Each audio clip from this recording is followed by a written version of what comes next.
예레미야 3장 말씀을 보면, 오늘 본문 말씀을 보면 굉장한 반전입니다. 예레미야 3장의 본문 말씀이 굉장한 반전인 이유는 예레미야가 예루살렘의 멸망을 보고 막 슬프게 웁니다. 마음에 탄식하고 웁니다. 예루살렘의 멸망을 보고 어쩌다 이 성이 이렇게까지 멸망을 당한다. 그리고 예레미야 선지자가 우는 이야기들이 쭉 나옵니다. 특히 3장에 나타난 말씀을 보면 예루살렘의 멸망에 대해서 슬퍼하던 예레미야가 반전을 일으킵니다. 이 반전 카드를 꺼내는데 이 반전 카드가 오늘 성경 말씀을 보면 기가 막힙니다. 왜냐하면 오늘 말씀을 보니까 여호와여 내가 심히 깊은 구덩이에서 주의 이름을 불렀나이다. 지금 예루살렘이 멸망하는 그런 상황 속에서 이 깊은 구덩이에 빠져있는 예레미야가 하나님 앞에 하나님을 불러서 무엇라고 기도하느냐? 오늘 성경의 맨 마지막에 나오는 말씀을 보면 그들에게 저주를 내리셔서 주께서 진노로 그들을 뒤쫓으사 여호와의 하늘 아래서 멸하소서. 이렇게 하나님 그들을 저주하십시오.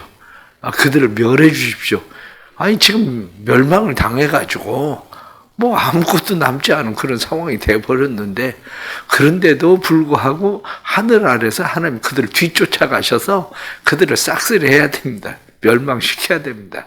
이렇게 예레미야가 기도하는 기도가 나옵니다. 이런 기도를 들으면 종종 생각하는 것이 아니 이렇게 기도해도 되나? 이런 생각이 들죠. 이렇게 기도해도 되나? 예수님은 자기 원수들에 대해서 예수님은 저주하지 않고 오히려 축복하시고 예수님은 그들을 위해서 기도했는데 하나님 이렇게 싹쓸이 하십시오. 멸망시켜야 됩니다. 뒤쫓아가서라도 그들을 하나님 절단내십시오. 막 이렇게 기도하는 예레미야 기도를 들으면 우리는 종종 예레미야가 기도 잘하고 있는 건가? 이런 생각을 하게 되는 경우가 많습니다. 그렇습니다. 이런 기도를 들을 때에 우리가 이 기도에 대해서 이해를 잘 하지 못하면 그렇게 얘기할 수가 있어요. 그런데 예레미야가 기도하는 기도의 내용을 우리가 잘 이해하는 것이 필요합니다. 이 기도를 이해해야 되는 것은 이 기도를 뭐라고 이야기하느냐 하면 언약적 정의라고 이야기합니다. 이 언약적 정의라고 하는 것이 무슨 말인가를 이해하는 것은 어렵지 않습니다. 법이라는 게 왜 있습니까? 법이라고 하는 것은 언약적 정의라고 얘기하는 거야. 너희가 도둑질하면 이렇게 벌 받을 거야. 살인하면 이렇게 벌 받을 거야. 마약 팔면 이렇게 벌 받을 거야. 이게 언약적 정의예요. 그래서 이렇게 하면 이렇게 돼. 이렇게 벌 받아야 돼. 만약 그렇게 했는데 누가 그런 일을 저질렀을 때에도 아무 행동도 취하지 않아요. 그러면 공의가 실현되는 게 아니거든요. 벌을 받는 것은 언약적 정의에 의해서 당연히 받아야 되는 거죠. 당연하게. 그런데 엄마들이 이제 대부분 아이들에게 너 그렇게 하면 엄마한테 혼나? 이렇게 얘기해. 한 번만 더 하면 너 알아서 해. 그 다음에 그러다가 또 엄마가 5 셀 때까지 그래서 1, 2, 3, 4 이제 세는데 5부터 세죠. 대부분. 그러다가 하나 반, 반에 반 이렇게 하죠. 그리고 아무 일도 없었던 듯이 그냥 돌아가. 그럼 아이들은 망치는 거죠. 언약적 정의라고 하는 게 바로 그런 겁니다. 예레미야가 지금 하나님에 대해서 무엇라고 이야기하느냐? 그들이 내게 어떻게 했는지 하나님 보십시오. 그 얘기하고 있잖아요. 계속 그들이 내게 어떻게 행했는지 하나님 보십시오. 이 이야기는 무슨 이야기냐면 하나님 그 사람들이 나한테 그렇게 행했으니까 하나님 보복해 주셔야 됩니다. 이렇게 이야기하는 게 아니고 그 이야기는 내가 한 말은 그냥 내가 한 말이 아니라 나는 하나님의 말씀 여호와의 말씀이 내게 임하니라. 이렇게 여호와의 말씀이 임하니라. 하나님의 말씀을 말하고 있는 거였는데 하나님의 말씀을 말하고 있는 그것을 어긴 거죠. 그것을 무시한 거죠. 하나님의 말씀을 어기고 무시하던 그 사람들에 대해서 하나님 그래도 봐주십시오. 그들을 용서해 주십시오. 이렇게 이야기하고 있는 것이 아니라 예레미야 선지자는 하나님 약속하신 언약적 정의가 실현돼야 됩니다. 그 공의가 이루어져야 됩니다. 이렇게 지금 말하고 있는 거죠. 그러니까 우리가 신앙생활을 하면서 사람들이 때로는 잘 이해하지 못하는 것이 예레미야가 이렇게 기도하는 것을 잘 이해하지 못하죠. 그러나 언약적 정의는 실현돼야 됩니다. 언약적 정의가 실현돼야 그 나라의 공의가 세워지는 거죠. 마찬가지로 우리의 삶 속에 하나님께서 우리를 무조건 용서하시느냐? 그렇지 않습니다. 하나님께서 우리를 무조건 용서하시는 것이 아니라 하나님의 그 언약적 정의가 실현돼요. 그래서 우리의 삶에 언약적 정의가 실현됨으로 우리 안에 하나님의 공의를 이루셔요. 하나님께서. 그런데 하나님의 공의가 이루어진다고 해서 하나님이 우리를 사랑하지 않느냐? 그건 아니라는 거죠. 자, 사람들이 잘못을 했을 때, 범죄했을 때에 그들을 재판한다고 해서 재판하는 재판장들이 사랑이 없는 사람들입니까? 그거 아니거든요. 재판장들도 때로는 안타까운 마음들도 있어요. 어쩌다가 저렇게까지, 왜 개인적으로 보복하지 말라니까 개인적으로 보복을 해서 저런 일까지 일어나나. 안타까운 마음도 있어요. 그러나 개인적 보복하면 안 된다? 그런데 당신이 개인적 보복을 했기 때문에 내가 억울한 사정은 이해는 한다. 그러나 그건 안 된다. 그래서 재판을 하고 그 사람들에게 벌을 내리지 않아요. 그런데 그렇다고 해서 재판장이 사랑이 없는 사람이냐? 그렇지는 않다 그거죠. 마찬가지로 하나님께서 우리에게 행하시는 그러한 일들이 사랑이 없는 건 아니에요. 공의가 실현된다고 해서 사랑이 없는 것이 아니라 오히려 공의가 실현되는 것은 하나님의 사랑이 있다는 것을 반증하는 그러한 것들로 나타나는 거죠. 그러면 오늘 성경 말씀에서 우리가 몇 가지 또 다시 말씀을 생각해야 되는 것은 가장 첫째는 예레미야가 믿는 하나님이에요. 예레미야가 믿는 그 하나님을 우리는 믿고 있나? 바로 그거죠. 이스라엘 백성들은 예레미야가 믿고 있던 하나님을 믿지 않았어요. 그러니까 예레미야가 여호와의 말씀이 내게 임했다. 그리고 여호와의 말씀을 계속 이야기해도 이들은 그 말씀을 듣지 않았어요. 그 말씀을 믿지 않았습니다. 그러나 예레미야는 분명히 알고 있었습니다. 오늘 성경 본문에 나타난 말씀을 몇 가지 말씀을 보면 예레미야가 말하고 있는 것 중에 여러분들 60절 말씀을 보면 그렇게 되어 있습니다. 그들이 내게 보복하며 나를 모해함을 주께서 다 보셨나이다. 말씀을 보니까 다 보셨다. 62절 말씀 하반절에 보면 종일 나를 모해하는 것들을 들으셨나이다. 들으셨다. 성경 말씀에 그렇게 되어 있다고요. 하나님은 다 보시는 하나님. 하나님 다 들으시는 하나님. 예레미야는 알고 있었습니다. 하나님이 안 보는 것 같아도 하나님은 다 보고 계시는 분이고 하나님은 안 듣는 것 같아도 다 들으시는 하나님이라는 것을. 그래서 이스라엘 백성들이 자녀 교육을 시킬 때에 교육시키는 것이 바로 이런 내용이에요. 사람 없는 곳에 사람 되기. 사람이 아무도 없어도 그곳에서 내가 사람 되는 거예요. 그게 자녀 교육의 중요한 목표입니다. 일본 사람들 언젠가 TV 교육방송에 나오는 것을 보니까 일본 사람들이 교통 질서에 대한 그 개념이 어느 정도인지 나오더라고요.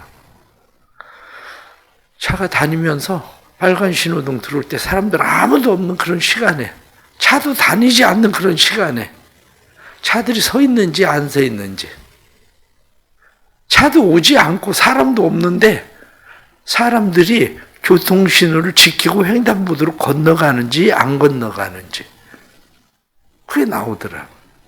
그럼 우리나라 사람들은 어떻게 하는지도 나오더라고요. 이 수준이 많이 달라요. 그 사람들 아무도 보지 않아도 자기 해야 될 일, 그 일을 해야 교통신호 지키고 사람들을 횡단보도로 건너가고. 근데 우리는 그 잘 안 되죠. 잘 되는 사람들은 잘 됩니다. 그런데 저희 같은 사람도 잘 안 될 때가 많아요.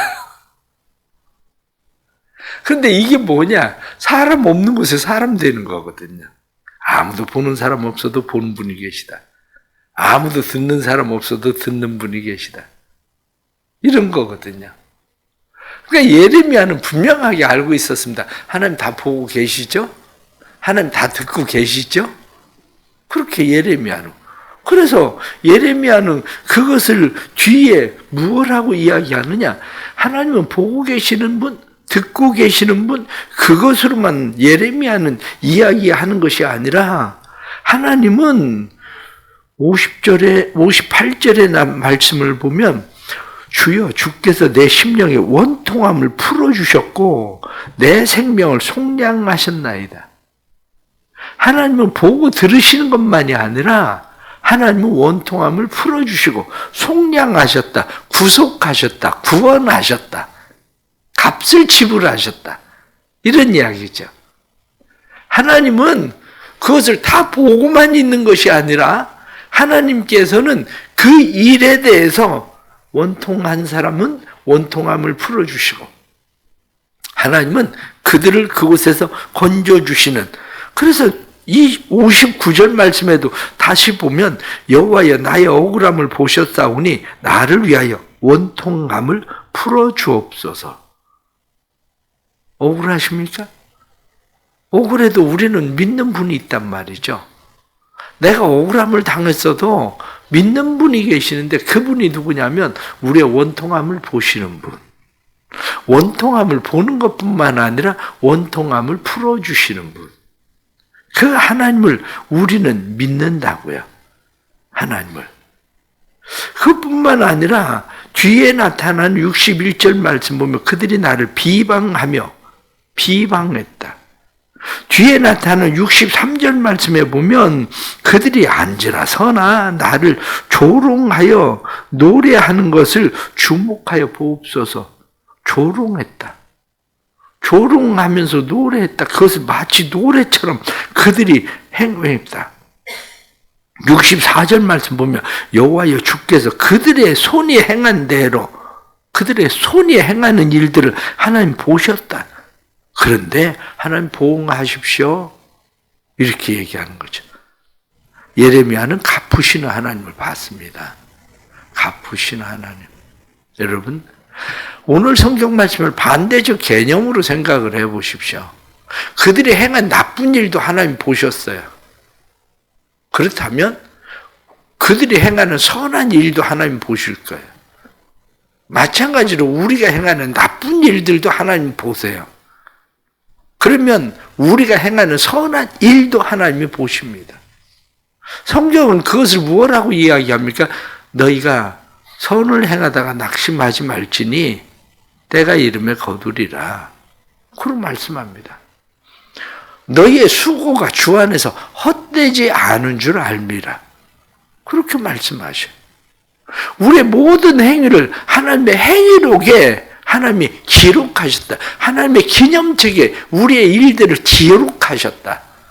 그렇게 말씀하잖아요. 그러니 우리가 선한 일을 하든지 악한 일을 하든지 어떤 일들을 할 때에 그 일들에 대해서 우리 마음 가운데 가져야 되는 것은 하나님은 다 보고 계신다. 하나님은 알고 계신다. 하나님은 들으신다. 거기서 끝나는 것이 아니라 하나님은 보복하시고 하나님은 갚으시고 그 하나님을 믿는 거죠. 예레미야는 그 하나님을 분명히 마음 가운데 두고 그 하나님을 믿고 있었어요. 그런데 의외로 많은 사람들이 우리가 믿는 그 하나님에 대해서 그런 하나님이라는 것을 깨닫지 못할 때가 많죠. 그러나 하나님을 믿으십시오. 하나님 보고 계시는 분, 하나님 들으시는 분, 하나님 보고 듣는 것만 아니라 하나님 보복하시고 하나님께서 갚으시는 하나님, 그 하나님이시라는 사실을 분명하게 믿는 믿음, 그것이 우리에게 필요한 마음입니다. 그런데 오늘 말씀 가운데에 65절 말씀 보면 그렇게 말씀이 나옵니다. 그들에게 거만한 마음을 주시고 그들에게 저주를 내리소서. 그들에게 거만한 마음을 주시고 이렇게 돼 있다고요. 이 거만한 마음을 주시고 이렇게 돼 있는 이 말씀을 다른 번역에는 무엇라고 말이 돼 있느냐면 그들의 마음을 덮으시고 이렇게 돼 있죠. 그들의 마음을 덮으시고. 마음을 덮는다는 말은 무슨 이야기냐면 마음이 가리우면 보이지 않아요. 눈으로는 보고 있는데 마음이 가리면 보이지 않아요. 우리도 종종 알잖아요. 종종 우리는 같이 여러 명이 같이 앉아서 이야기를 해요. 그런데도 내 마음에는 마음이 그 사람에 대해서 가려져 있어요. 그럼 그 사람 뭐 거기 있었어? 거기 왔었어? 이런 얘기예요. 아니 거기 당신이 그쪽 옆에 앉아 있었잖아. 그래도 그래? 왜냐? 난 안 보였거든요. 마음이 가려서 그 사람에 대해서 가려서. 그것을 출애굽기에서는 뭐라고 말씀하고 있느냐? 마음을 강팍하게 하셨다. 마음의 강팍함을 내버려 두셨다. 이렇게 말하는 거예요. 그것이 바로가 계속해서 재앙을 만나고 또 만나도 마음이 덮여버리니까 마음이 가리워지니까 바로는 이게 하나님으로부터 오는 재앙이라는 깨닫지 못하는 거죠. 그러니까 계속 고집을 부려요. 사기를 당하는 사람들은 어떻습니까? 마음이 가려서 사기당하는 겁니다. 자기는 그게 옳다고 생각을 하지만 옳은 것이 아니라 마음이 가려서 사기를 당하는 거예요. 마찬가지로 하나님께서 우리에게 행하시는 일들 가운데 하나가 뭐냐면 마음을 가리우는 거예요. 마음을 덮어버리는 거예요. 우리의 마음을 덮어버리면 우리는 재앙으로 들어갈 수밖에 없는 사람들입니다. 그래서 에베소서에 나타난 말씀처럼 우리가 하나님 앞에 기도할 때 하나님 우리의 마음의 눈을 여시고 우리의 마음의 눈을 열어달라고 하나님 앞에 기도하는 일이 필요합니다. 마음의 눈을 열어야 그 사람이 미운 짓만 보이는 게 아니라 마음의 눈을 열어야 그 사람을 긍휼히 여길 수 있는 불쌍히 여길 수 있는 마음이 생겨요. 그런데 마음의 눈이 열리지 않으면 하고 있는 행동만 보이죠. 그러나 마음의 눈이 열리면 저 사람 왜 저렇게 행하는지 행동하는지가 보이게 돼요. 그러면 불쌍히 여겨지는 마음이 생기는 거죠. 그러게 우리는 살아가면서 여기 말씀에 나타나는 것처럼 마음이 가려우면 저주 가운데 내가 스스로 들어가는 거다. 하나님께서 저주를 내리려고 내리는 것이 아니라 내가 스스로 저주 가운데로 들어가는 거예요. 그게. 그러기 때문에 하나님 우리의 마음의 눈을 열어주십시오. 하나님 앞에 이런 기도를 하는 일들이 우리에게 필요합니다. 또 말씀 속에 나타나는 것을 보면 여기 66절 말씀에 주께서 진노로 그들을 뒤쫓으사 성경 말씀을 보면 그렇게 되어 있습니다. 진노로 뒤쫓으사. 이 진노가 뒤쫓는다. 그것을 뒤에 표현은 뭐라고 되어 있는지를 잘 보십시오. 여호와의 하늘 아래서 하나님의 하늘 아래 이렇게 이야기하면 피할 곳이 있습니까? 없습니까? 피할 곳이 없어요. 지금 이 말씀이 하나님 그들이 피할 곳이 없게 해주세요. 이런 이야기입니다. 우리가 하나님의 진노가 우리를 뒤쫓으면 피할 곳이 없어요.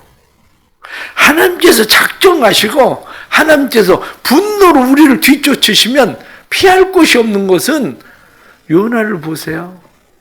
요나가 니느웨로 가라고 그랬는데 니느웨로 가지 않고 요나가 다시스로 가잖아요. 요나가 다시스로 가는데 그것도 하나님의 하늘 아래예요. 하나님이 바람으로 뒤쫓아가시지 않아요? 하나님이 바람으로 뒤쫓아가시니까 그 배가 파도에 의해서 바람에 의해서 아주 엉망이 돼버립니다. 배 안에 있던 모든 물건들을 전부 다 내버리고 그냥 목숨 하나라도 건지면 좋겠다. 이 상황까지 빠지지 않아요? 요나를 사람들이 물속에 집어 던집니다. 근데 그것도 하늘 아래예요. 그곳에 하나님께서 이미 물고기를 대기시켜 놓고 있다가 던지자마자 덥석파던 거예요. 사람이 물속에서 그렇게 파도 치는 물속에 던져지면 1분이면 사람은 그냥 가라앉습니다. 그런데 대기하고 있다가 집어 던지니까, 대기하고 있다가 덥석 삼키니까 안전해지는 거지.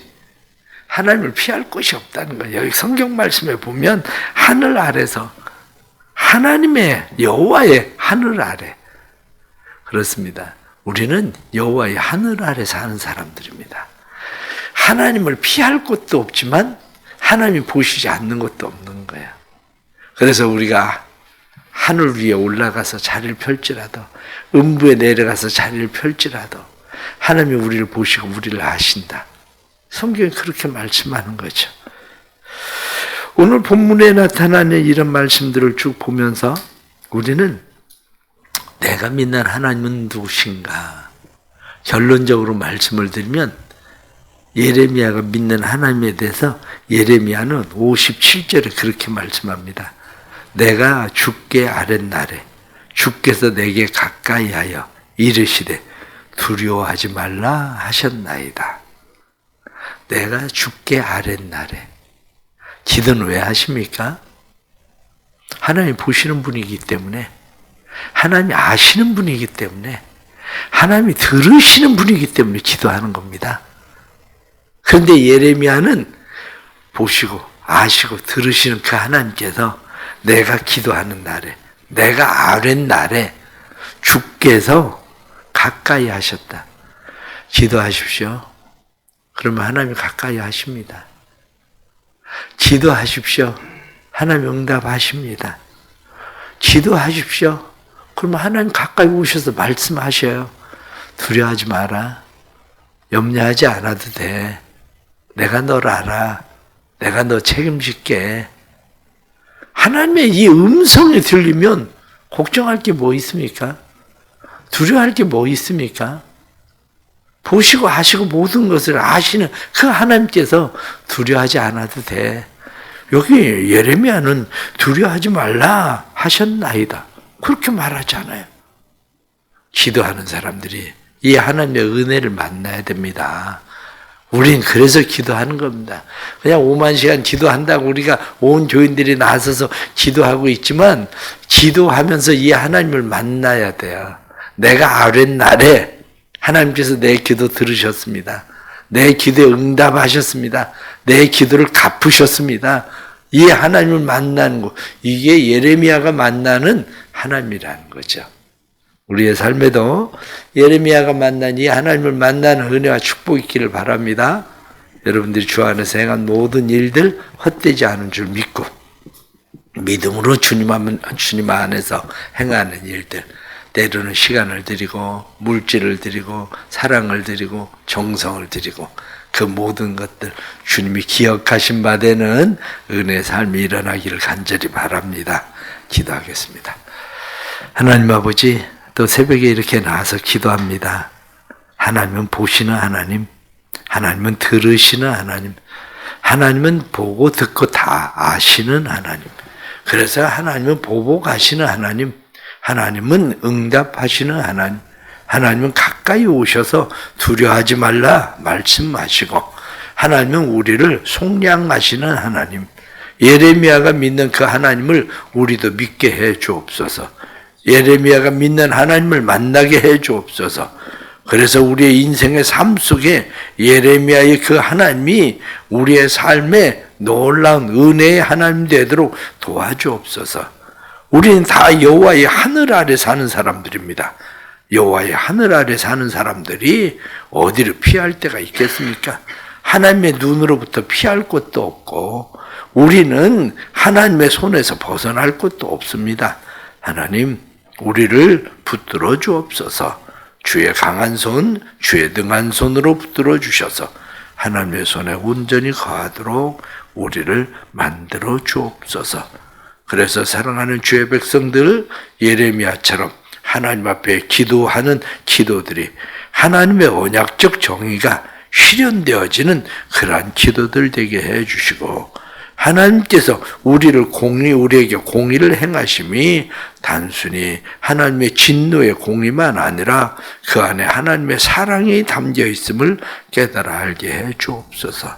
다음 주일 또 이렇게 교회 주일 부흥회를 하는데 함께 해주셔서 말씀 전하시는 목사님에게 성령 충만하게 해주시고 허상봉 목사님 또 오셔서 말씀 전할 때에 온 성도들이 큰 은혜 받고 목사님이 만난 그 하나님을 우리도 함께 만나게 되는 놀라운 은혜가 임하도록 도와주옵소서.